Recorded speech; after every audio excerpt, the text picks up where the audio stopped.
स्वागत है आप सभी का। आज हम लोग लेक्चर 2 पढ़ेंगे जिसके अंतर्गत बिल्डिंग मटेरियल। मैंने आपको पिछले वीडियो में बताया है कि हम लोग आज से बिल्डिंग मटेरियल चालू करेंगे, जिसके अंतर्गत आज हमारा इम्पोर्टेंट टॉपिक है ब्रिक्स। दोस्तों, ब्रिक्स से इम्पोर्टेंट क्वेश्चन आपको पूछे जाते हैं और कन्फ्यूजिंग क्वेश्चन भी रहता है, जिसको मैं आपको यहाँ पर क्लियर करूँगा। आप सभी को पता है कि ब्रिक क्या होता है और ब्रिक का यूज़ कहाँ कहाँ पर किया जाता है, आप सभी को पता है। लेकिन मैं यहाँ पर आपको कुछ इंट्रोडक्शन बता दूँ कि ब्रिक हम लोग टेक्निकली क्या बोलेंगे। तो ब्रिक हमारा क्या है, एक बिल्डिंग मटेरियल है। ब्रिक हमारा क्या है, बिल्डिंग मटेरियल है।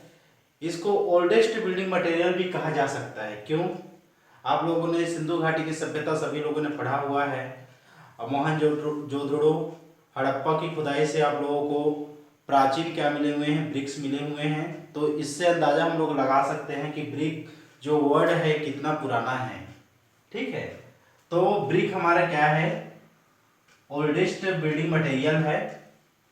इसका यूज, इसका पॉपुलैरिटी इतना ज़्यादा क्यों है, क्यों हम इसको यूज़ करते हैं? तो दोस्तों, ब्रिक सबसे पहले तो इजीली अवेलेबल हो जाता है हर जगह पर। ब्रिक हमारा क्या होता है, इजीली अवेलेबल होता है, इजी टू अवेलेबल। ठीक है, इजी टू हैंडल। ब्रिक में हम लोग जो मिस्त्री काम करता है वो नॉन मिस्त्री, कहने का मतलब मिस्त्री किसी दूसरे को सिखा सकता है। हैंडल बहुत ज़्यादा इजी रहता है, इजी हैंडल हो जाता है। उसके बाद हमारा जो ब्रिक जो रहता है सस्ता रहता है, इकोनॉमिकल रहता है। ठीक है, और ये ड्यूरेबल रहता है, ड्यूरेबल, और फायर रेसिस्टिव रहता है। तो इस तरीके से इसके वेरियस टाइप से क्या होते हैं, इंपॉर्टेंस होते हैं, जिसके वजह से हम लोग क्या करते हैं, ब्रिक का इंपॉर्टेंस बढ़ जाता है। मैंने यहाँ पर एक डायग्राम बनाया हुआ है ब्रिक का। ऐसा सभी आप लोगों ने ब्रिक देखा हुआ है। इसको मैं थोड़ा सा एक्सप्लेन कर दूँ। इसका जो लेंथ डायमेंशन यहाँ पर लिया हुआ है मैंने 19 सेंटीमीटर, यहाँ पर 190 mm है, 90 mm, 90 mm। तो आप सभी लोगों को पता होगा कि एक ब्रिक का जो साइज होता है वो क्या होता है, 1900 इंटू 90 इंटू 90, या सेंटीमीटर में अपन देख ले तो 19 centimetre into 9 centimetre into 9 centimetre. ये क्या है आपका mm में रहता है, और ये आपका क्या रहता है, सेंटीमीटर में रहता है। ये हमारा क्या है, मॉड्यूलर ब्रिक का स्टैंडर्ड डायमेंशन। और इसको मैं क्लासिफाई करूंगा तो आपको आगे चलकर भी बताऊंगा। ठीक है, तो यहाँ पर इस इंट्रोडक्शन पोर्शन में मेरे बताने का मतलब ये है कि हमको तो ब्रिक के साइज हमको पता रहता है 19 इंटू 9 इंटू 9, लेकिन जो बीच में यहाँ पर आपको डिप्रेशन जो दिख रहा होगा उसका जो टेक्निकल नेम रहता है उसको बोलते हैं हम लोग फ्रॉक। अब इस फ्रॉक का क्या इंपॉर्टेंस रहता है ब्रिक में, आपको इसके बारे में थोड़ा सा बता दूं। इसका मैंने यहाँ पर डायमेंशन दिया हुआ है 100 mm इंटू 40 mm इंटू 10 या 20। फ्रॉक का साइज यहाँ पर मैं लिख देता हूँ 100 mm इंटू 40 mm इंटू, या तो आप 10 ले लें या फिर 20 ले लें। तो ये आपका क्या रहता है, साइज रहता है फ्रॉक का। अब फ्रॉक का यूज करने का मतलब यहाँ होता है कि जब हम मेसनरी वर्क करते हैं, ईंटों की जुड़ाई का वर्क करते हैं, तो ये जो डिप्रेशन रहता है उसमें क्या हो जाता है, मोटार को हम लोग फिलअप करते हैं। जब हम लोग मोटार उसमें फिलअप करते हैं और दूसरे ब्रिक को उसके ऊपर में रखते हैं, तो वो क्या करता है, जो ब्रिक के जो बॉटम पोर्शन रहता है उसको पकड़ के रखता है, उसको बाइंड कर लेता है। तो अपन उसको की जॉइंट बोलते हैं। पहला इंपॉर्टेंस ये रहता है कि दो ब्रिक के बीच में ये क्या करता है, की बॉन्ड जनरेट करता है। सेकंड चीज ये है कि यहाँ पर कंपनी का नेम लिखा रहता है। किसी भी ब्रिक में आप देखिए जहाँ पर डिप्रेशन रहता है उसमें आपको क्या दिख जाएगा, कंपनी का नेम दिख जाएगा, ताकि कंपनी का नेम कहने का मतलब होता है किसी का कोई ब्रिक चोरी करके ले गया तो हम कैसे साबित कर लें कि वो हमारा ब्रिक है, तो उसमें हम कंपनी का क्या कर देते हैं, नाम को लिख देते हैं। तो एक ये छोटा सा ब्रिक का इंट्रोडक्शन था कि ब्रिक क्या होता है और उसको हम लोग क्यों यूज करते हैं। ठीक है, आगे बढ़ते हैं हम लोग इंग्रेडिएंट। जब हम लोग इंग्रेडिएंट की बात करते हैं तो ब्रिक जिससे मिलकर बना होता है उसको हम लोग बोलते हैं इंग्रेडिएंट। तो ब्रिक मेनली 5 ये इंग्रेडिएंट से मिलकर बना होता है, जिसमें सबसे पहले आता है आपका सिलिका, सिलिका के बाद आता है एल्यूमिना, एल्यूमिना के बाद आता है आपका आयरन ऑक्साइड, आयरन ऑक्साइड के बाद आता है आपका लाइम, और लाइम के बाद आता है आपका मैग्नीशियम। तो दोस्तों इसके बाद है आपका एल्काइलिस भी रहता है, और अदर जो इंग्रेडिएंट रहते हैं उसको हम लोग इग्नोर कर दिए हैं, जो मेनली जिससे आपको क्वेश्चन पूछा जाता है उसको हम लोग देखेंगे यहाँ पर। तो यहाँ पर सिलिका मैंने लिया हुआ है, सिलिका रहता है ब्रिक में 50 से 60% सिलिका का परसेंटेज रहता है। और सिलिका क्या चीज के लिए, उसका कार्य क्या रहता है ब्रिक के लिए, मैं इसको आपको बताता हूँ यहाँ पर। तो जो ब्रिक का जो शेप रहता है, शेप किसके वजह से आता है, यहाँ पर मैंने उसके क्या क्या कार्य करता है सिलिका, यहाँ पर इसको लिखा हुआ है। तो सबसे पहले ब्रिक को शेप प्रोवाइड करता है, जिस शेप में हमको रेक्टेंगल हमको शेप चाहिए ब्रिक का, किसके वजह से होता है, सिलिका के वजह से होता है। ब्रिक का जो स्ट्रेंथ रहता है, ड्यूरेबिलिटी रहता है, और आपका क्या बोलना चाहिए, हार्डनेस रहता है। स्ट्रेंथ आपको तो पता होता है कि कंप्रेसिव उसका जो पावर जो रहता है, रेसिस्टिव पावर रहता है, उसको अपन बोलते हैं स्ट्रेंथ। हार्डनेस की हम लोग जब बात करते हैं तो हार्डनेस में उसका वैल्यूमेट्रिक चेंज नहीं आता है, जिस शेप में हम उसको रखे रहते हैं उसी शेप में रहता है, स्वेलिंग नहीं होता है बाद में। ड्यूरेबिलिटी आपको पता ही है कि लॉन्ग टाइम तक वो क्या करेगा, टिका रहेगा, चलते रहेगा। प्रिवेंट श्रिंकेज एक इंपॉर्टेंट चीज होता है, इसी में हम लोगों को कंफ्यूजन रहता है कि ये प्रिवेंट श्रिंकेज क्या होता है। जब हम लोग ब्रिक को हम लोग क्या करते हैं, मोल्ड करते हैं और ड्राई करने के लिए छोड़ते हैं उसको, तो क्या करता है, उसमें मॉइस्चर रहता है, मॉइस्चर रहता है तो क्या करता है, उसका जो शेप रहता है वो श्रिंक होने लगता है, सिकुड़ने लगता है। तो उसको कौन बचाता है, आपका सिलिका बचाता है। तो ये इंपॉर्टेंट यहाँ पर 6 यहाँ पर हमारे पास क्या है, 6 इसके प्रॉपर्टी हैं, जिसके लिए कौन रिस्पॉन्सिबल रहता है, सिलिका रिस्पॉन्सिबल रहता है। अब हम लोग एक्सेस की बात करें, जब एक्सेस हो जाएगा क्या चीज, सिलिका, तो ब्रिक पे क्या इफेक्ट पड़ेगा, तो हमारा जो ब्रिक क्या हो जाएगा, वो ब्रिटल हो जाएगा और वो वीक हो जाएगा। ब्रिटल कहने का मतलब होता है प्लास्टिसिटी उसमें क्या हो जाएगी, 0 हो जाएगी या बहुत कम हो जाएगी, और क्या हो जाएगा, ब्रिक जल्दी से टूट जाएगा, उसका स्ट्रेंथ कम हो जाएगा। इसलिए वहां पर मैंने ब्रिटल और क्या लिखा हुआ है, वीक लिखा हुआ है। तो यह दोस्तों सबसे पहले इसमें मेरे बताने का मतलब यह है कि सिलिका तो ठीक है इंग्रेडिएंट उसका है, लेकिन हमको परसेंटेज उसका जानना है कि कितना परसेंटेज तक क्या रहता है, सिलिका रहता है, इसको हमेशा आपको याद रखना है। सेकेंड चीज यहाँ पर आप लोगों को ये जो प्रिवेंट श्रिंकेज जो दिख रहा है, ये पॉइंट हमेशा आपको याद होना चाहिए, कंपटीशन एग्जाम में पूछा जाता है कि प्रिवेंट श्रिंकेज किसके वजह से होता है, सिलिका के वजह से होता है। कई लोग हम लोग क्या कर देते हैं, एल्यूमिना को डाल देंगे या किसी दूसरे को डाल देंगे, तो आपको ध्यान देना है। सेकेंड इंग्रेडिएंट की मैं जब बात करूं तो वो होता है एल्यूमिना। एल्यूमिना की यहाँ पर परसेंटेज दिख रहा होगा आप लोगों को, 20 से 30% तक क्या होता है, एल्यूमिना होता है। अब एल्यूमिना क्या होता है, एल्यूमिना के लिए क्या उसका क्या कार्य रहता है ब्रिक में, तो ये प्लास्टिसिटी प्रोवाइड करता है। अब प्लास्टिसिटी प्रोवाइड करता है कहने का मतलब होता है कि हमको एक प्रॉपर कच्चा मटेरियल मिलता है, जिससे हम लोग क्या करते हैं, ब्रिक मतलब मोल्ड कर सकते हैं, ब्रिक बना सकते हैं।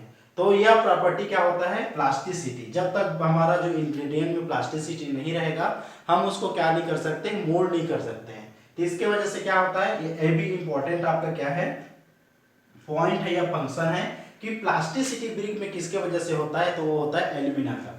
श्रिंकेज को आप हमेशा सिलिका से याद रखें, स्ट्रेंथ हमेशा सिलिका से रहेगा, और जो प्लास्टिसिटी रहेगा आपका एल्यूमिना से रहेगा। इसमें भी आपको परसेंटेज को हमेशा याद रखना है कि कितना परसेंटेज से आपको क्या रहना चाहिए, एल्यूमिना रहना चाहिए। अब इसके एक्सेस इफेक्ट की हम लोग जब बात करते हैं, एल्यूमिना हमारा रात के वजह से क्या हो जाता है, ब्रिक में क्रैक्स आते हैं। ठीक है, क्रैक्स किसके वजह से आता है, एल्यूमिना की वजह से। अब आगे बढ़ते हैं हम लोग लाइम। लाइम यहाँ पर मैंने लिया हुआ है 5 to 10%, not be more than 5 to 10%, किसी किसी बुक में 5% लिख देता है, किसी में 10% लिख देता है। तो आप एवरेज ले लीजिए, हम दोनों पॉइंट को याद रख लें, 5 to 10% से ज़्यादा नहीं होना चाहिए एल्यूमिना, अब सॉरी लाइम नहीं होना चाहिए। अब इसके जो इम्पोर्टेंस फंक्शंस की हम लोग जब बात करते हैं तो यहाँ पर आपको याद रखना है एक टाइप ऑफ फ्लक्स। जब हम लोग फ्लक्स की बात करते हैं तो फ्लक्स क्या होता है, ये जलाने में सहायक होता है। फॉर एग्जांपल हम लोग जब बात करते हैं कहीं कहीं पर हम लोग वेल्डिंग करते रहते हैं तो हम लोग एक रॉड लेते हैं, रॉड होता है फ्लक्स, वो क्या करता है जो 2 मीटर के बीच में जो फिलर मटेरियल रहता है उसके ऊपर भी फ्लक्स लगा रहता है जिस जो क्या करता है जलता है, ठीक है। तो इसी तरीके से यहाँ पर लाइन का क्या रहता है, रोल रहता है। जब हम लोग मतलब ये क्या होना चाहिए, जो इंग्रेडिएंट ब्रिक के अंदर में रहता है वो उसके इंग्रेडिएंट को क्या करता है, मिक्स करता है, फ्लक्स की तरह मिलाकर उसको जलाने में सहायक होता है। इसके बाद हम लोग इसके अदर इंपॉर्टेंस की हम लोग जब बात करेंगे तो यहाँ रिड्यूस श्रिंकेज, श्रिंकेज को क्या करता है, रिड्यूस करता है, ज्यादा श्रिंकेज नहीं होने देता है। रिड्यूस करना, कमी लाना और उसको रोकना, वो अलग अलग दो चीज होता है। यहाँ पर प्रिवेंट श्रिंकेज लिखा हुआ है, यहाँ पर रिड्यूस श्रिंकेज लिखा हुआ है। यहाँ श्रिंकेज होने नहीं देता है, ये श्रिंकेज को क्या करता है, कम करता है, ठीक है। जब हम लोग इसके एक्सेस की बात करते हैं तो ये क्या करता है, जब लाइन किसी ब्रिक में ज्यादा होगा तो ब्रिक क्या हो जाएगा, मेल्ट हो जाएगा। मेल्ट कहने का मतलब होता है आपका क्या हो जाना चाहिए, वो जिस शेप में हमको चाहिए उस शेप में हमको मिलेगा नहीं, वह या तो वो क्या बोलना चाहिए, टेढ़ा मेढ़ा हो जाएगा, ठीक है। उसके बाद के इंपॉर्टेंट इंग्रेडिएंट है आयरन ऑक्साइड, ठीक है। आयरन ऑक्साइड आपका लेते हैं इसको 5 to 6%। जितना भी मैं यहाँ पर आप लोगों को बता रहा हूँ, silica, alumina, lime, iron oxide, इसका परसेंटेज आपको हमेशा याद रखना है और उसके जो इंपॉर्टेंस है, इंपॉर्टेंस मेन इंपॉर्टेंस को आपको हमेशा क्या करना है, याद रखना है। ऐसा इंपॉर्टेंस के अलावा उसके जो एक्सेस से क्या इफेक्ट होगा उसको भी आपको हमेशा क्या करना है, याद करना है। आप इस वीडियो को एक से दो बार देखेंगे तो आपको हमेशा के लिए याद हो जाएगा। तो इस तरीके से हम लोग बात करें आयरन ऑक्साइड की, तो आयरन ऑक्साइड भी हमारा क्या करता है, फ्लक्स की तरह क्या करता है, काम करता है। दोनों क्या है आपका, लाइम और आयरन ऑक्साइड का काम क्या है, एक फ्लक्स की तरह क्या करना है, एक्ट करना है। लेकिन आयरन ऑक्साइड का बहुत ज्यादा यहाँ पर रोल रहता है। जो ब्रिक का जो कलर है, कलर के लिए रिस्पॉन्सिबिलिटी किसकी रहती है, आपकी आयरन ऑक्साइड की रहती है। इसको आपको हमेशा याद रखना है। ब्रिक में जो कलर रहता है वो किसकी वजह से रहता है, आयरन ऑक्साइड की वजह से रहता है। अब आयरन ऑक्साइड की वजह से इसमें कलर आता है, वो किस टाइप का कलर आता है, आपका रेड कलर आता है। रेड कलर दिखेगा या चेरी कलर दिखेगा या आपका कॉपर कलर दिखेगा। इन तीनों कलर में से कोई भी हो सकता है, किसकी वजह से, आयरन ऑक्साइड की वजह से। सेकेंड चीज आता है आपका ड्यूरेबिलिटी। ड्यूरेबिलिटी तो हम लोग देख ही रहे हैं कि सिलिका में भी ड्यूरेबिलिटी रहता है, आयरन ऑक्साइड में भी क्या रहती है, उसकी वजह से ड्यूरेबिलिटी आती है ब्रिक में। लेकिन यहाँ पर इंपॉर्टेंट चीज यहाँ पर दिख रहा होगा एक तो आपको, इम्परमेबिलिटी। अब ये क्या होता है इम्परमेबिलिटी, इम्परमेबिलिटी क्या होता है, ये वाटर को ब्रिक के अंदर पास करने नहीं देता है, उसमें परमिटेड नहीं करता है, परमिशन नहीं देता है उसके अंदर जाने के लिए, वाटर को या मॉइस्चर को परमिट नहीं करता है। तो परमेबिलिटी का एक इंपॉर्टेंट प्रॉपर्टी है जो किसके वजह से आता है, ब्रिक में आयरन ऑक्साइड की वजह से आता है, ठीक है। तो इसको आपको क्या करना है, इन दोनों चीज को हमेशा के लिए याद रखना है, कलर और परमेबिलिटी की। जब हम लोग एक्सेस इफेक्ट की बात करते हैं तो इसके वजह से हमारे पास जो क्या रहता है, ब्रिक रहता है, वो क्या हो जाता है डार्क ब्लू आ जाता है। डार्क ब्लू कलर का हो जाएगा, गहरे नीले रंग का क्या हो जाता है, ब्रिक का कलर आ जाता है, ठीक है। अब उसके आगे एक बच गए आप लोगों का मैग्नीशिया। जब हम लोग मैग्नीशिया की बात करते हैं तो मैग्नीशिया लेस देन 1%, 1% से ज्यादा नहीं होना चाहिए। मैग्नीशिया को कुछ ज्यादा रोल नहीं रहता है, इसके बारे में मैं आपको बता दूं। फिफ्थ इंग्रेडिएंट है आपका मैग्नीशिया। मैग्नीशिया लेस देन 1%, ठीक है। मैग्नीशिया से क्या होता है, ये कलर को अफेक्ट करता है। कलर, इसमें हम लोग क्या लिख सकते हैं, कलर। इसके वजह से जो ब्रिक का कलर क्या हो जाता है, यदि आपका मैग्नीशिया प्रेजेंट है किसमें, ब्रिक के इंग्रेडिएंट में, तब ब्रिक का कलर आपका क्या हो जाएगा, येलो कलर का हो जाएगा, ठीक है। क्या हो जाएगा आपका, येलो कलर का। सेकंड चीज हम लोग जब बात करते हैं तो ये क्या करता है आपका, श्रिंकेज को डिक्रीज करता है। श्रिंकेज जो हमारे पास होता है ब्रिक का, श्रिंकेज को क्या करता है या डिक्रीज करता है, डिक्रीज श्रिंकेज। जब हम लोग बात करें इसके एक्सेस इफेक्ट की, तो एक्सेस इफेक्ट में क्या करता है आपका जो ब्रिक रहता है उसको डीके करता है, ब्रिक को क्या कर देता है, डीके कर देता है। तो इसमें मैग्नीशिया का आपको हमेशा क्या याद रखना है, लेस देन 1%। 1% से क्या होना, मतलब ज्यादा नहीं होना चाहिए, लेस देन 1% होना चाहिए। इसके वजह से हमारे ब्रिक का कलर क्या हो जाता है, येलो कलर का आ जाता है।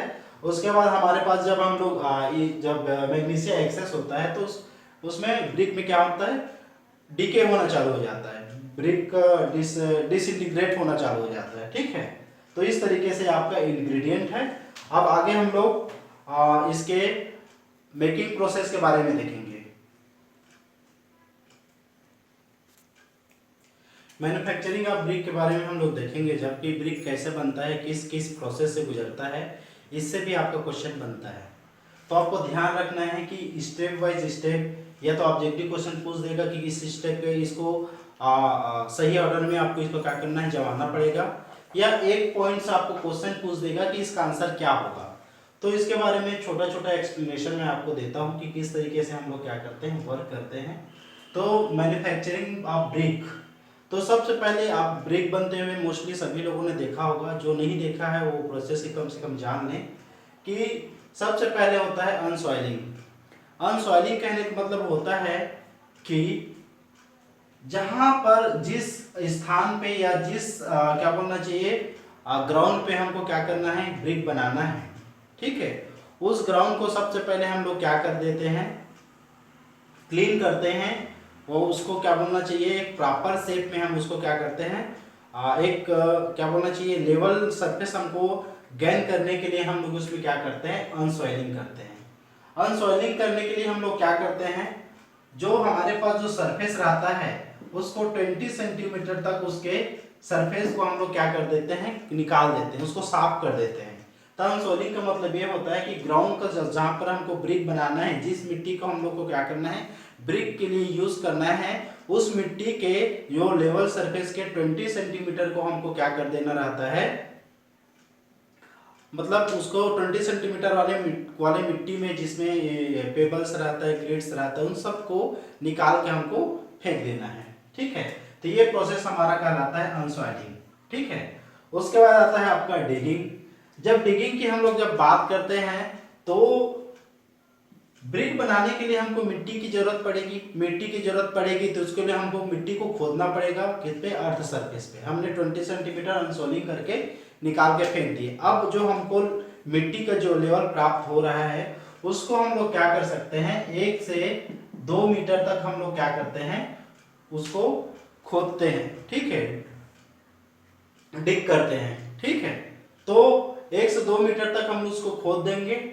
खोदने के बाद हमारे पास आता है वेदरिंग एक्शन, वेदरिंग प्रोसेस आता है।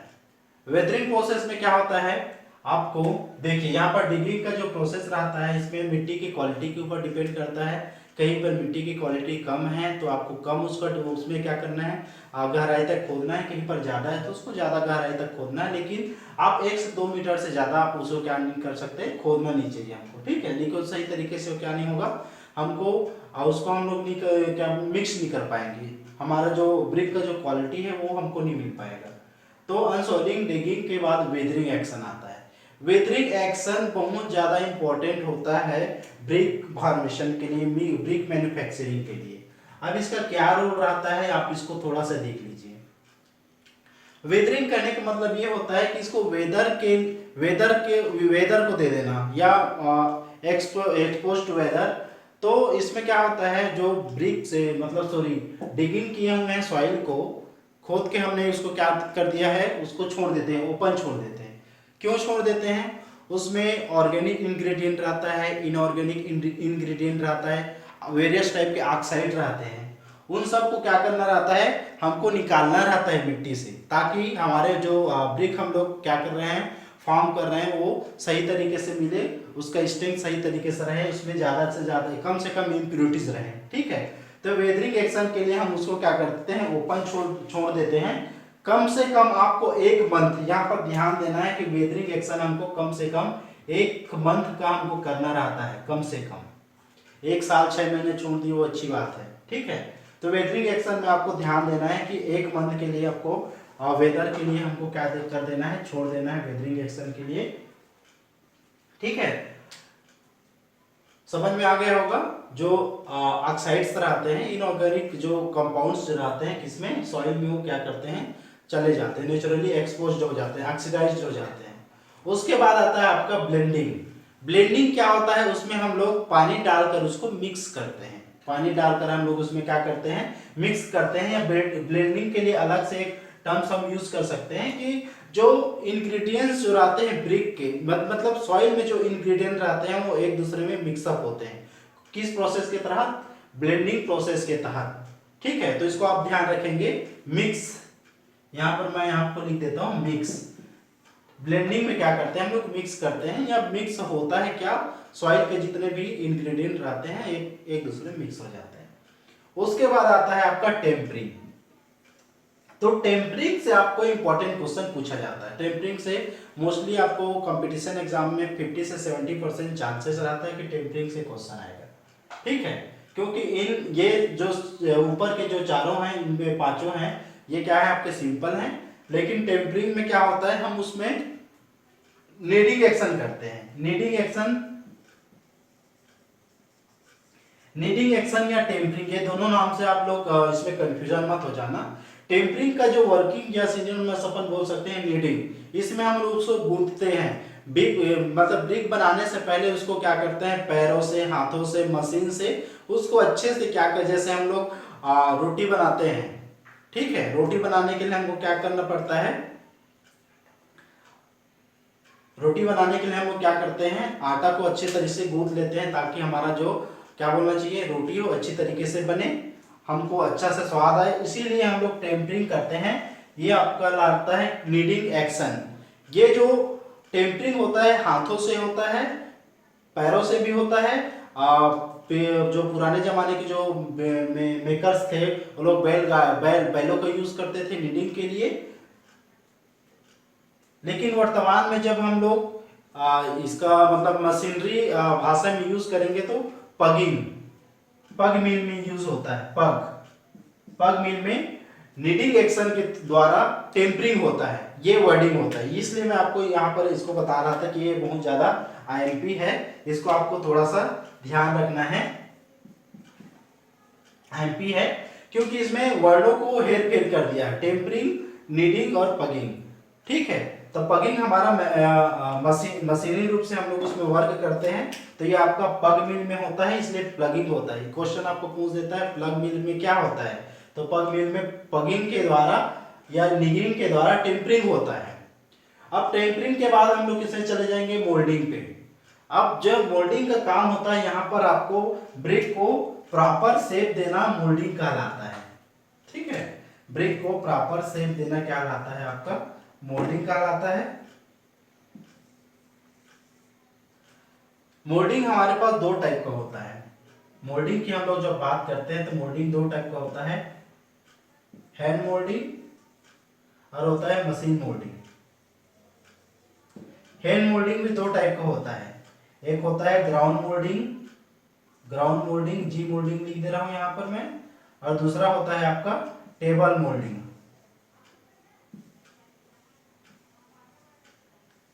ज्यादा इसमें आप हमको जाना नहीं है मोल्डिंग में। यहाँ पर प्रॉपर शेप दिया जाता है, किसके बाद हमको एक्शन को याद रखना है, टेम्परिंग के बाद हम लोग क्या करते हैं, मोल्डिंग करते हैं। मोल्डिंग हमारा होता है hand moulding, machine moulding. Ground hand वाला 2 टाइप का होता है आपका, कहाँ कहाँ पर होता है, ग्राउंड पे होता है और टेबल के द्वारा किया जाता है। अब मोल्डिंग के बाद हम लोग क्या करते हैं, ड्राइंग करते हैं, ब्रिकों को हम लोग क्या करते हैं, सुखाते हैं। तो यहाँ पर आप लोग इसमें से ज्यादा आपको क्वेश्चन ये पूछा जा सकता है कि इसमें मॉइस्चर परसेंटेज कितना हो सकता है, उससे ज्यादा इसमें क्वेश्चन हमारा बनता नहीं है। तो जब हम लोग इसको मोल्डिंग करते हैं तो इसमें 7 से 30% तक मॉइस्चर क्या रहता है, प्रेजेंट रहता है ब्रिक पे। अब इसको 3 से 4 दिन तक हम लोग क्या कर देते हैं, ड्राई करते हैं। 3 से 4 दिन तक हम इसको क्या करते हैं, अच्छे से ड्राई होने देते हैं। फिर उसको उस जगह से निकाल कर एक हम लोगों का लेयर टू लेयर ब्रिक को क्या कर देते हैं, जमा देते हैं। और 2 लेयर के बीच में क्या नहीं होना चाहिए, 1 मीटर का डिस्टेंस होना चाहिए, ताकि हमको ऑपरेशन करने में या उस पर उसको ले जाने, उठाने, रखने में हमको क्या मिले, सहूलियत हो और हमको स्पेस भी मिले उसके लिए। तो 3 से 4 दिन के बाद हमको क्या करना रहता है, ब्रिक जहां पर हमने इसको स्टार्टिंग में कास्टिंग किया हुआ है, उसको रखा हुआ है, तो वहां से उठाकर हम लोग क्या करते हैं, चट्टा बना देते हैं, चट्टान टाइप से लगा देते हैं। ठीक है, तो अपन ड्राइंग का प्रोसेस है। तो ड्राइंग मतलब क्या होता है, वो मॉइस्चर का क्या करता है, एक्सपोज करता है टू द इन्वायरमेंट। ठीक है, तो ड्राइंग मतलब वही होता है। डेफिनेशन की हम लोग जब बात करेंगे तो स्टार्टिंग में 7 से 30% तक यहाँ पर क्या रहता है, मॉइस्चर प्रेजेंट रहता है ब्रिक में। लेकिन at the time of burning minimum moisture content at the time of burning की हम लोग जब बात करेंगे, तो ये इंपॉर्टेंट क्वेश्चन है। यहाँ पर 3% से ज्यादा नहीं होना चाहिए मॉइस्चर, 3% से ज्यादा नहीं होना चाहिए। क्या चीज, आपका ड्राइंग के बाद मॉइस्चर नहीं होना चाहिए। यदि 3% से ज्यादा होता है तो वही क्रैक्स आएगा और कुछ परेशानियां आ सकती है, स्ट्रेंथ कम हो जाएगा, XYZ। तो ड्राइंग के बाद हम लोग चल रहते हैं बर्निंग। आपका इंपॉर्टेंट क्वेश्चन आपका 2 चीज से पूछा जाता है, एक टेम्परिंग से, मैंने यहाँ पर एंटी लिखा हुआ है, दूसरा होता है आपका बर्निंग से। ये भी क्या है, आपका IMP पॉइंट है इसमें से, किसमें, मैन्युफैक्चरिंग ऑफ ब्रिक से। पहला तो आप इसको सही ऑर्डर में आपको इसको जमाना आना चाहिए। सेकेंड चीज, आपका टेम्परिंग से और बर्निंग से आपको क्या करता है, क्वेश्चन पूछता है। ठीक है, तो बर्निंग की हम लोग बात करें तो स्टार्टिंग में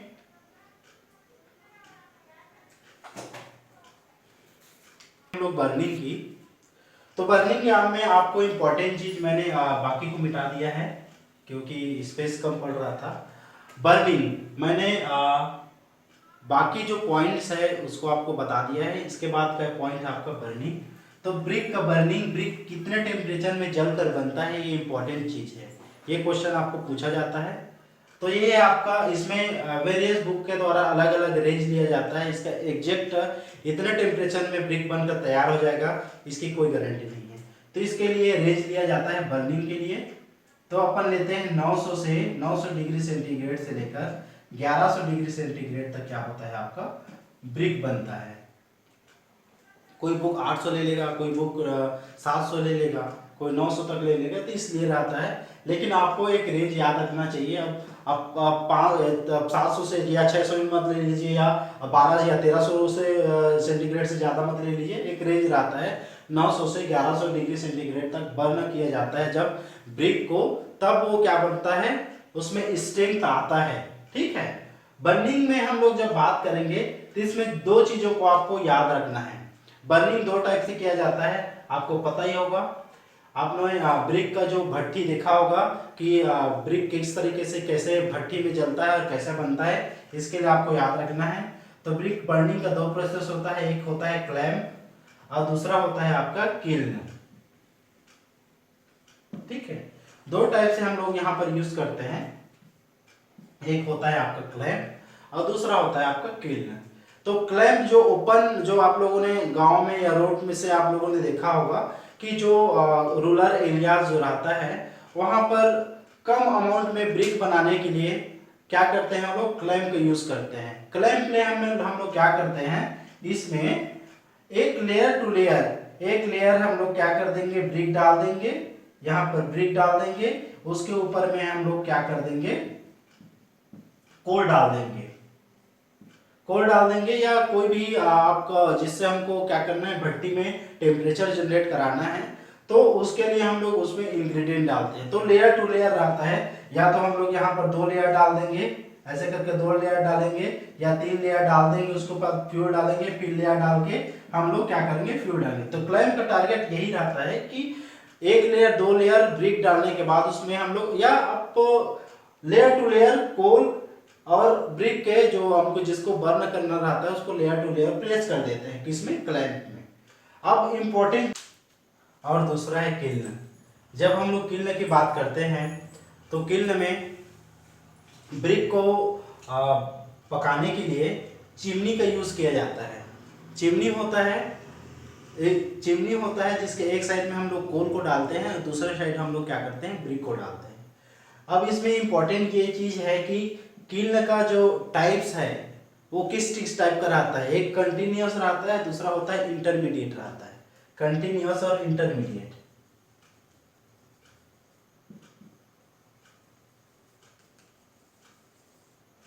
कंटिन्यूअस और इंटरमीडिएट। तो हम लोग जब बात करें इंटरमीडिएट की, तो ये इसमें क्या रहता है, हम लोग एक बार कोल डालते हैं, कोल और ब्रिक डालते हैं, उसके बाद वो जब पक जाता है तो उसको स्टॉप करके हम लोग क्या कर लेते हैं, फिर से मतलब क्या बोलना चाहिए, ब्रिक को निकाल लेते हैं, पके ब्रिक को निकाल लेते हैं, पूरा उसको साफ करते हैं, उसके बाद फिर से उसमें हम लोग कोल डालते हैं और ब्रिक डालते हैं। तो उसमें क्या होता है, प्रोसेस थोड़ा सा क्या होता है, रुक जाता है, इसलिए उसको हम लोग बोलते हैं इंटरमीडिएट। जब हम लोग कंटिन्यूअस की हम लोग जब बात करते हैं, तो कंटिन्यूअस में हम लोग दो टाइप का मेथड यूज करते हैं। पहला होता है हॉफमैन, ठीक है, हॉफमैन मेथड होता है, और दूसरा होता है बुल्स मेथड। अब कंटिन्यूअस आपको नाम से स्पष्ट हो जाएगा कि इसमें क्या होता है, हम लोग कोल डालते रहते हैं और ब्रिक पक के निकलते, प्रोसेस चलते रहता है, ठीक है। तो यहाँ पर आपको याद रखना है कि हॉफमैन मेथड और यहाँ पर दिख रहा है आपका बुल मेथड, इन दोनों को आपको याद रखना है, इसमें से आपको क्वेश्चन पूछा जा सकता है, ठीक है। तो हॉफमैन मेथड में क्या होता है और बुल्स मेथड में क्या होता है। जब इसमें पूछा जाए कि इंडिया में सबसे ज्यादा किस मेथड को हम लोग यूज करते हैं, कंटिन्यूअस मेथड कौन सा होता है, तो आपका आता है बुल्स मेथड।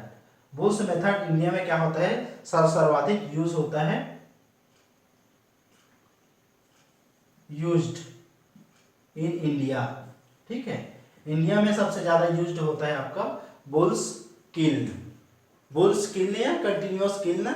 और ये आपका क्या होता है, आपका बुल्स हमारा रहता है अंडरग्राउंड होता है, ये क्या होता है, अंडरग्राउंड होता है। और हॉफमैन क्या होता है हमारा, ओवरग्राउंड होता है, ठीक है। हॉफमैन हमारा क्या हो जाता है, ओवरग्राउंड हो जाता है, ठीक है। तो इसमें जब हम लोग क्वालिटी की बात करें कि किस किल्न में सबसे ज्यादा क्वालिटी का ब्रिक निकलता है, तो वह होता है आपका हॉफमैन। यहां पर मैं आपको थोड़ा सा बता दूं, जब हम लोग बात करें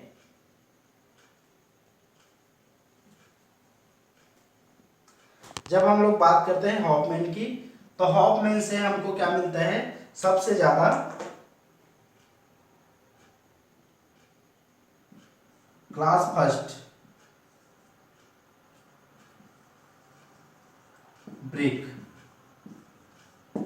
फर्स्ट क्लास ब्रिक हमको किसमें मिलता है, हॉफमैन में सबसे ज्यादा हमको क्या मिलता है, ब्रिक मिलता है। लेकिन जब हम लोग बुल्स मेथड की बात करते हैं तो ये सर्वाधिक यूज होता है, और ये क्या रहता है, इकोनॉमिकल रहता है। स्टार्टिंग इसका जो हम लोग किल्न जब हम लोग बनाएंगे या इसको स्टेब्लिश करेंगे, तो उसमें क्या होता है, इनिशियल कॉस्ट बहुत कम रहता है, ठीक है। इसमें लेकिन फ्यूल सबसे ज़्यादा हमको यूज़ करना पड़ता है, इसमें फ्यूल इसमें क्या रहता है, ज़्यादा रिक्वायरमेंट रहता है। और जो अच्छे क्वालिटी के ब्रिक की बात करेंगे हम लोग, तो इसमें बुल्स मेथड में कम मिलता है, ठीक है। तो इस तरीके से बर्निंग का है, आपको दोनों को ध्यान रखना, हाफ में ना बुल्स में। तो हाफ में से आपको यही क्वेश्चन पूछा जाएगा कि किस किल्न से अच्छे क्वालिटी के ब्रिक निकलते हैं, सर्वाधिक तो हॉफमैन है, सर्वाधिक यूज होता है तो आपका बुल्स है। इसमें स्पेस ज्यादा रहता है, इसमें स्पेस कम रहता है। जैसे स्पेस एरिया हम लोग भट्टी की बात करेंगे, तो बुल्स में बहुत स्पेस बहुत कम रहता है, ज्यादा रहता है, हॉफमैन में बहुत कम रहता है। तो इस तरीके से, लेकिन इसका जो कॉस्ट रहता है, हॉफमैन का इनिशियल कॉस्ट ज्यादा रहता है और इसका क्या रहता है, बुल्स का कम रहता है, ठीक है। अब आगे बढ़ेंगे हम लोग क्लासिफिकेशन ऑफ ब्रिक में। जब बात करें क्लासिफिकेशन ऑफ ब्रिक, तो हम लोग ब्रिक को किस किस बेसिस पे क्लासिफाई करते हैं, ये हम लोगों का दिख जाता है। तो सबसे पहले हम लोग साइज के बेसिस पे क्लासिफिकेशन करेंगे, साइज। तो ब्रिक का क्लासिफिकेशन दो टाइप का होता है। पहला होता है आपका मॉड्यूलर सेकंड होता है ट्रेडिशनल। ठीक है, तो मॉड्यूलर और ट्रेडिशनल। मॉड्यूलर को हम लोग दो भाग में डिवाइड कर देते हैं। पहला होता है आपका मॉड्यूलर, सेकेंड होता है सॉरी मॉड्यूलर को हम लोग डिवाइड करते हैं नॉमिनल, उसके बाद होता है स्टैंडर्ड। ठीक है, तो जब हम लोग साइज की बात करें, यहां पर कंफ्यूजन वाली बात देखिए, आपके एग्जाम में क्या पूछता है, what is the size of brick. तो हम किस ब्रिक की साइज को बात कर रहे हैं, यहाँ पर मॉड्यूलर, आपको मॉड्यूलर लिख देगा और ट्रेडिशनल लिख देगा। ठीक है, तो मॉड्यूलर लिख रहा है तो उसमें पूछ क्या रहा है, वो नॉमिनल को पूछ रहे हैं या स्टैंडर्ड पूछ रहे हैं। अब मॉड्यूलर ब्रिक का साइज क्या होता है, तो किसी किसी ऑप्शन में आप लोग इसका, मैं साइज को यहाँ पर लिख देता हूँ।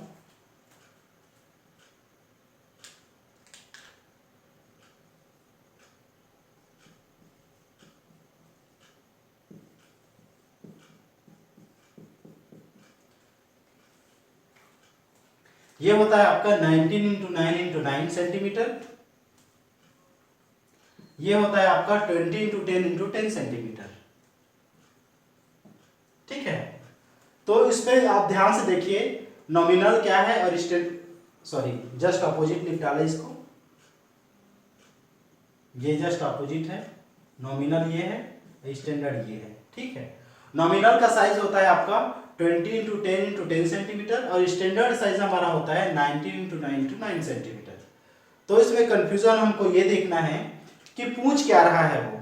जब वो मॉड्यूलर ब्रिक का साइज पूछ दिया तो वो इन दोनों में से किसी भी ऑप्शन को ले सकता है, 9 इंटू 9 इंटू 9 या आपको 20 इंटू 10 इंटू 10। आपको ऑब्जेक्टिव में यह ध्यान लगाना है कि दोनों में से को एक ऑप्शन दिया है तो उसको आप लिख सकते हैं, जब किस कंडीशन है, मॉड्यूलर की कंडीशन में। लेकिन इसमें स्पेसिफाई कर दिया कि नॉमिनल साइज क्या होता है, स्टैंडर्ड साइज क्या होता है। तो नॉमिनल साइज में कंफर्म है कि आपका 20 into 10 into 10 centimetre and standard की हम लोग जब बात करेंगे तो 19 इंटू 9 इंटू 9 सेंटीमीटर। अब हमको मिल जाता है ट्रेडिशनल ब्रिक। जब हम लोग ट्रेडिशनल ब्रिक की बात करते हैं तो इसका साइज होता है 9 इंची, 9 इंची दीवार बोलते हैं, 9 इंच इंटू 4.5 इंटू 3 इंच। अब ये इसको सेंटीमीटर में कन्वर्ट करेंगे तो कितना हो जाएगा, 23 इंटू 11.4 इंटू आपको हो जाएगा 7.6 सेंटीमीटर। तो आपको ध्यान रखता है, जनरली एग्जाम पे आपका एएमपी है मॉड्यूलर को पूछता है साइज भी, ये कई एग्जाम पे आपका आ चुका है कि what is the size of the brick. ठीक है, तो ये आपका क्या हो जाता है, क्लासिफिकेशन किसके बेसिस पे, साइज के बेसिस पे होता है ट्रेडिशनल ब्रिक। और जो लाल कलर का जो ब्रिक जो रहता है आप लोग गांव में देखते हैं वो ट्रेडिशनल रहता है। मॉड्यूलर ब्रिक हम लोगों का जो क्या बोलना चाहिए, जो फ्लाई एश ब्रिक रहता है उसको हम लोग मॉड्यूलर ब्रिक मानकर चल सकते हैं। ठीक है, अब नेक्स्ट क्लासिफिकेशन हम लोग जब करेंगे तो वह क्लासिफिकेशन हम लोग बात करें, सेकेंड टाइप्स है आपका, पहले मैंने आपको शेप के हिसाब से बताया, दूसरा होता है classification based on field practice.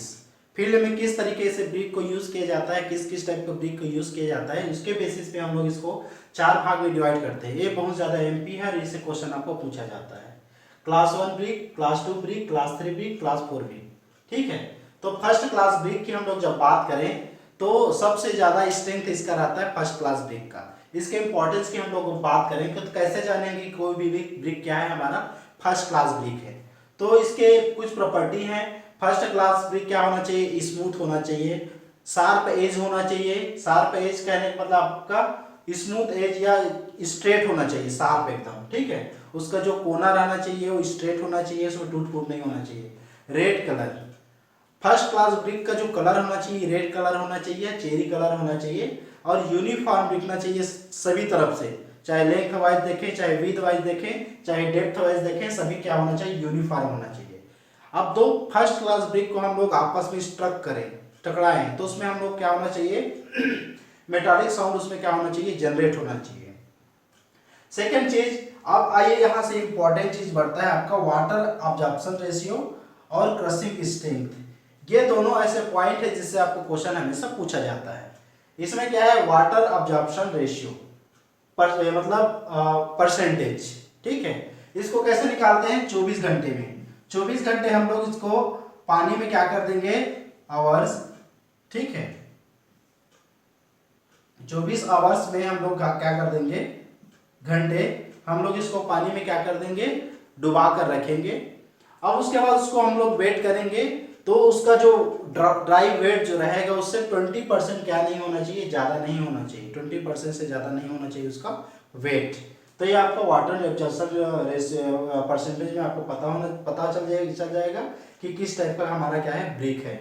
उसके बाद हम लोग क्रशिंग स्ट्रेंथ की बात करते हैं। क्रशिंग स्ट्रेंथ में क्या आता है? उसमें हम ब्रिक में कॉम्प्रेसिव फोर्स लगाएंगे। तो कॉम्प्रेसिव फोर्स लगाएंगे तो कम से कम वह कितने का लोड बियर कर सके? Not be less than 10 Newton पर mm स्क्वायर। 10 कम से कम वो क्या करें? 10 न्यूटन पर mm स्क्वायर तक के लोड को क्या कर सके? बियर कर सके। कम से कम, ज्यादा से ज्यादा तो अपन 35 तक लेते हैं इसको।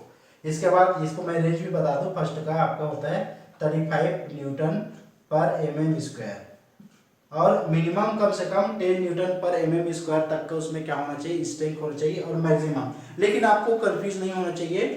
क्या पूछा जाता है? क्रशिंग स्ट्रेंथ कितना होना चाहिए? कम से कम कितना होना चाहिए? तो 10 न्यूटन पर mm स्क्वायर के हिसाब से होना चाहिए। और मैक्सिमम कितना हो जाएगा आपका? 35 न्यूटन पर mm हिसाब से क्या हो जाएगा? इसमें बढ़ जाएगा। ठीक है, जब हम लोग इसके यूजेस की बात करें कि फर्स्ट क्लास ब्रिक कहाँ पर यूज किया जाता है, तो इसका चूंकि इसका स्ट्रेंथ बहुत ज्यादा होता है तो इसको हम लोग फ्लोर में यूज करते हैं। ठीक है, सेकंड चीज पॉइंटिंग में यूज करते हैं। जब हम लोग आगे पढ़ेंगे मैसनरी वर्क, तो उसमें मैं आपको मैसनरी वर्क और पॉइंटिंग के बारे में बताऊंगा, तो वहां पर हम इसके बारे में डिस्कस करेंगे कि पॉइंटिंग क्या होता है। ठीक है, उसके बाद होता है एक्सपोज्ड वेदर, जहां पर इसको डायरेक्टली एक्सपोज्ड हम लोग, जहां पर पानी गिरता रहता है, बरसात का पानी या ह्यूमिडिटी वाला कोई एरिया रहता है, सी शोर हो गया, तो वहां पर हम लोग फर्स्ट क्लास ब्रिक का यूज करते हैं, जहां पर हमको बिना प्लास्टर की जरूरत पड़ी। पॉइंटिंग मतलब होता है आपका जो जॉइंट्स रहता है उसमें हम लोग जो हाई रेशियो मोटार को हम लोग क्या कर देते हैं, मतलब क्या बोलना चाहिए, हाई स्ट्रेंथ मोटार को हम लोग क्या कर देते हैं उसमें जॉइंट में फील करते हैं, तो वो पॉइंटिंग वर्क कहलाता है। उसके बाद लास्ट है आपका रीइंफोर्स्ड ब्रिक वर्क, जहां पर हम लोगों को रीइंफोर्स करना पड़ता है। आरसीसी में हम लोग क्या करते हैं? यूज करते हैं ब्रिक को, वहां पर हम लोग फर्स्ट क्लास ब्रिक को हम लोग क्या कर देंगे? यूज करेंगे। यहाँ पर आपको ये देखना है कि फर्स्ट क्लास जो ब्रिक का जो प्रॉपर्टी रहता है वही आपका गुड ब्रिक का प्रॉपर्टी है। कहीं पर आपको पूछ दिया जाए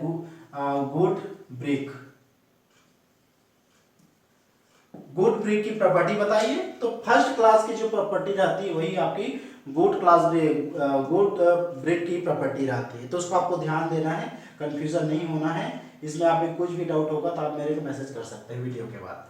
सेकेंड क्लास ब्रिक पे आ जाते हैं हम लोग। जब सेकेंड क्लास ब्रिक में हम लोग आएंगे तो इसके जितने भी प्रॉपर्टी है, स्मूथ होना चाहिए, शार्प एज होना चाहिए, हर चीज इसको हम लोग उठाकर सेकेंड क्लास में रख सकते हैं। लेकिन इसमें कुछ लिमिटेशन है।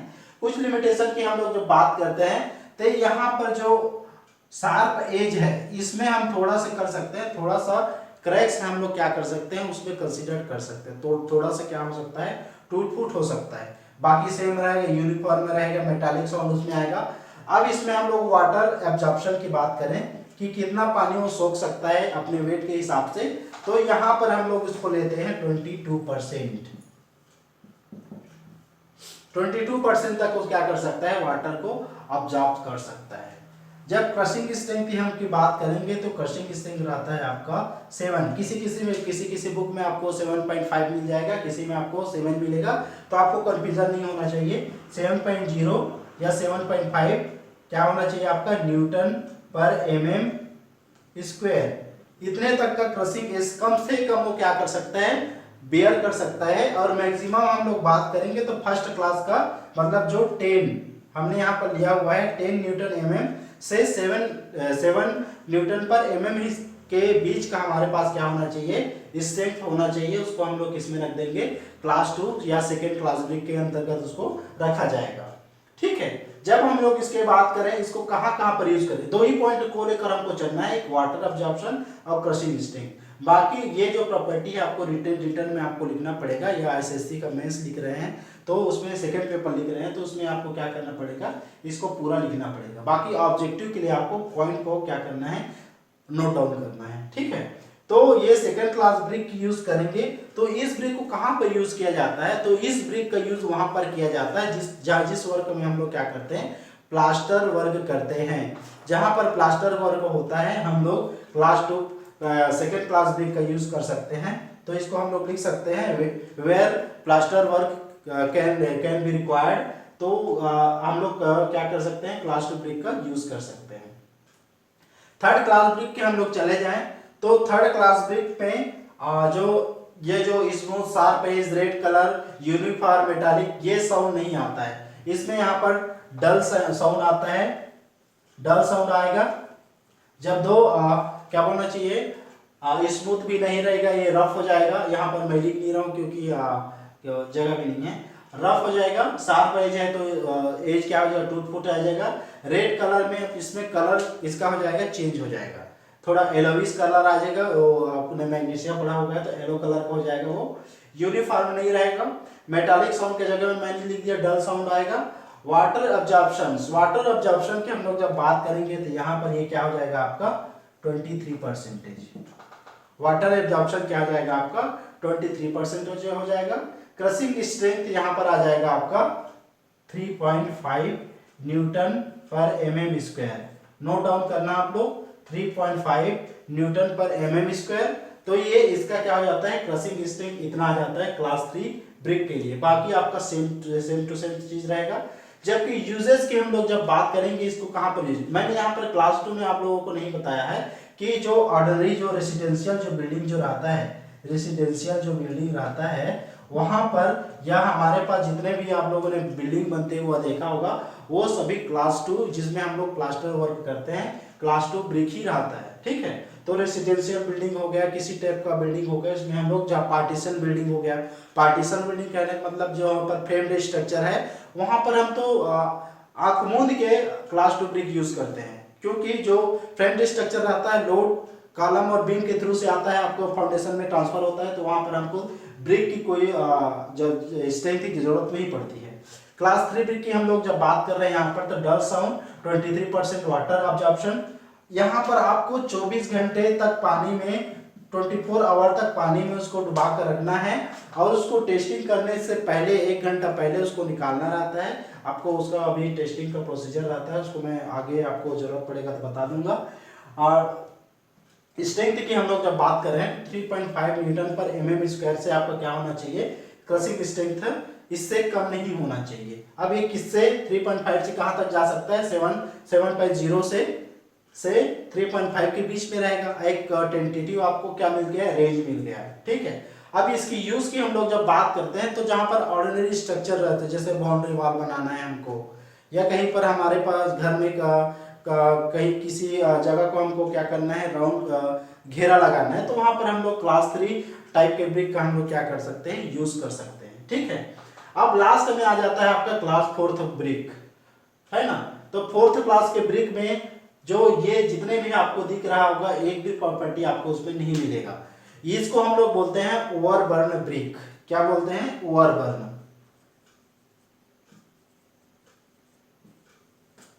ब्रिक को जब हम लोग ओवरबर्न करते हैं तो उसका जो प्लास्टिसिटी वाला जो प्रॉपर्टी रहता है वो पूरी तरीके से खत्म हो जाता है और वो तो ना तो हमको सही शेप में मिलेगा ना उसको हम लोग अच्छे तरीके से यूज कर सकते हैं। तो 4th क्लास ब्रिक को हम लोग क्या करते हैं, बलास्ट के रूप में यूज करते हैं। ठीक है, बलास्ट के रूप में हम लोग क्या करते हैं, यूज करते हैं। आपका ब्रोकन ब्रिक्स जहां पर हमको फ्लोरिंग वर्क करना है या क्या बोले सुर्की की तरह यूज करना है, तो वहां पर हम लोग ओवरबर्न ब्रिक को यूज करते हैं। छोटे छोटे टुकड़े में हम लोग उसको क्या करते हैं, काटते हैं और उसको यूज करते हैं। यहाँ पर स्ट्रेंथ की मैं बात नहीं करूंगा, वाटर एब्जॉर्प्शन की बात करूंगा। यहाँ पर ये 25% तक क्या करता है, वाटर एब्जॉर्प्शन कर सकता है 25% तक। वो बहुत पोरस हो जाता है, उसमें जो पोर्स जो रहते हैं तो उसमें बहुत ज्यादा गैपिंग आ जाता है, वाटर को अब्जॉर्ब कर लेता है। ठीक है, तो इस तरीके से क्लास सेकंड टाइप के क्लासिफिकेशन में हमने देखा कि फील्ड प्रैक्टिस के हिसाब से class 1, class 2, class 3, class 4 brick में हमने यूज किया हुआ है। क्वेश्चन में आपको पूछ दिया किस टाइप के ब्रिक को हम लोग ब्लास्ट के रूप में यूज कर सकते हैं, तो वह होता है हमारा 4th क्लास का। थर्ड क्लास का ब्रिक हमारे पास, इसमें आपको हमेशा वाटर एब्जॉर्प्शन कितना परसेंटेज होता है उसको याद रखना है, और उसका क्रशिंग स्ट्रेंथ, कंप्रेसिव स्ट्रेंथ आपको हमेशा याद होना चाहिए, तभी आपका क्वेश्चन उसमें बन पाएगा। अब हम लोग क्लासिफिकेशन करेंगे। जब क्लासिफिकेशन बेस्ड ऑन स्ट्रेंथ, यहाँ पर आप लोगों को दिख रहा होगा classification of based on strength लिखा हुआ है, कि इसके हिसाब से हमने इसको क्लास 35 दिया हुआ है, 30, 25, 20, 17.5, 15, 12.5, 10, 7.5, 5.0, 3.5, इतने टोटल 11 क्लास में हमने स्ट्रेंथ बेसिस पे जो क्या किया है, क्लासीफाई किया हुआ है। अब यहाँ पर नंबरिंग यहाँ पर दिया हुआ है 35 नंबर का क्लास का ब्रिक है। कहने का मतलब ये है कि उसका जो स्ट्रेंथ रहेगा वो 35 न्यूटन पर mm स्क्वायर रहेगा उसका स्ट्रेंथ। आप लोगों को मैंने अभी बताया है कि यहाँ से 10 से लेकर 35 तक हमारे पास क्या रहता है, फर्स्ट क्लास ब्रिक रहता है। ब्रिक हमारा रहता है first class brick.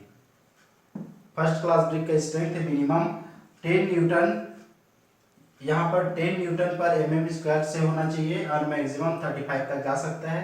Second class brick यहाँ पर देख सकते हो आप लोग 7.5 से आपका 10 तक, जिसको अपन बोलेंगे second class brick. Second class brick, और 3.5 से यहाँ तक का आपका चला जाएगा ये minimum other class brick. Other class brick तो जनरली आपको यही याद रखना है 10, 7.5 और 3.5 न्यूटन पर mm स्क्वायर। तो दोस्तों आज के लिए ब्रिक का ये इंट्रोडक्शन पार्ट था, ब्रिक का क्लासिफिकेशन में, manufacturing process of brick, characteristics of brick, ingredients of brick, ये सब इतने भी इंक्लूडेड है। इनमें से आपको 4 से 5 टॉपिक से आपको क्या मिलता है, क्वेश्चन मिलता है। हम लोग नेक्स्ट वीडियो में मिलेंगे, जिसमें देखेंगे कि ब्रिक का कुछ छूटा हुआ पोर्शन रहेगा उसको देखेंगे। उसके बाद मशीनरी वर्क किस तरीके से किया जाता है उसके बारे में हम लोग चर्चा करेंगे, क्योंकि वीडियो कुछ ज़्यादा लंबा बन जाएगा, आप लोग भी बोर हो जाओगे पढ़ने के लिए, इसलिए मैं इसको वीडियो को छोटा बना रहा हूँ। Thank you.